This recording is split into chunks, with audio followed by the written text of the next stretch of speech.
ಇನ್ನು ಆದಾಯ ತೆರಿಗೆದಾರರಿಗೆ big relief ಸಿಕ್ಕಿದೆ. ಆದರೆ ಅವರ ಆಸೆ ಆಕಾಂಕ್ಷೆಗಳೇನಿತ್ತು ಅದು ಈಡೇರಿಲ್ಲ ಅಷ್ಟೇ. ಅಂದರೆ ಆದಾಯ ತೆರಿಗೆ ಪದ್ಧತಿಯಲ್ಲಿ ಯಥಾಸ್ಥಿತಿಯನ್ನು ಕಾಯ್ದುಕೊಳ್ಳಲಾಗಿದೆ, ಯಾವುದೇ ಬದಲಾವಣೆಯನ್ನು ಮಾಡಲಾಗಿಲ್ಲ. ಹಿಂದಿನ ವರ್ಷದ ನಿಯಮಗಳೇ ಈಗಲೂ ಕೂಡ ಮುಂದುವರಿಕೆ ಆಗತ್ತೆ. 2026ಕ್ಕೂ ಕೂಡ ಹಳೆ ನಿಯಮಗಳನ್ನೇ ಮತ್ತೆ ಜಾರಿಗೆ ತರಲಾಗಿದೆ. ವೈಯಕ್ತಿಕ ಆದಾಯ ತೆರಿಗೆಯಲ್ಲಿ ಯಾವುದೇ ಬದಲಾವಣೆಗಳು ಇಲ್ಲ. ಏಪ್ರಿಲ್ 1ರಿಂದ ಹೊಸ ಆದಾಯ ತೆರಿಗೆ ಕಾಯ್ದೆಯನ್ನು ಜಾರಿ ಮಾಡಲಾಗತ್ತೆ. ಇದರಲ್ಲಿ ಆಕ್ಸಿಡೆಂಟ್ ಇನ್ಶೂರೆನ್ಸ್ ಕ್ಲೈಮ್ಗೆ ಯಾವುದೇ ರೀತಿಯ ಟ್ಯಾಕ್ಸ್ ಇರೋದಿಲ್ಲ.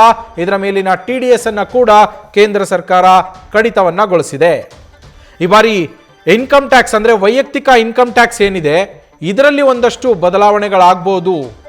ಸ್ಟ್ಯಾಂಡರ್ಡ್ ಡಿಡಕ್ಷನ್ ಏನಿತ್ತು ಹೊಸ ರೆಜಿಮ್ನಲ್ಲಿ 75,000 ರೂಪಾಯಿಯ ಸ್ಟ್ಯಾಂಡರ್ಡ್ ಡಿಡಕ್ಷನ್ ಇದೆ, ಅದನ್ನು 1 ಲಕ್ಷಕ್ಕೆ ಏರಿಸಬಹುದು ಅನ್ನುವ ನಿರೀಕ್ಷೆ ಇತ್ತು, ಅದು ಆಗಿಲ್ಲ.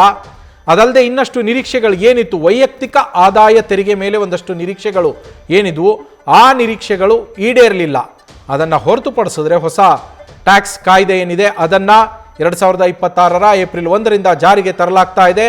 ಮತ್ತೊಂದು ಇನ್ಶೂರೆನ್ಸ್, ಆಕ್ಸಿಡೆಂಟ್ ಇನ್ಶೂರೆನ್ಸ್ ಕ್ಲೇಮ್ ಏನು ಮಾಡ್ತೀರಾ ಅದಕ್ಕೆ ಯಾವುದೇ ರೀತಿಯ ತೆರಿಗೆ ಇರೋದಿಲ್ಲ, TDS ಕೂಡ ಇರೋದಿಲ್ಲ ಅನ್ನೋದನ್ನು ಇವತ್ತಿನ ಬಜೆಟ್ನಲ್ಲಿ ನಿರ್ಮಲಾ ಸೀತಾರಾಮನ್ ಅವರು ಮಂಡಿಸಿದ್ದಾರೆ. ನ್ಯೂಸ್ ಫಸ್ಟ್ ನಿರ್ಭೀತಿಯಿಂದ ನಿಮ್ಮ ಪರವಾಗಿ.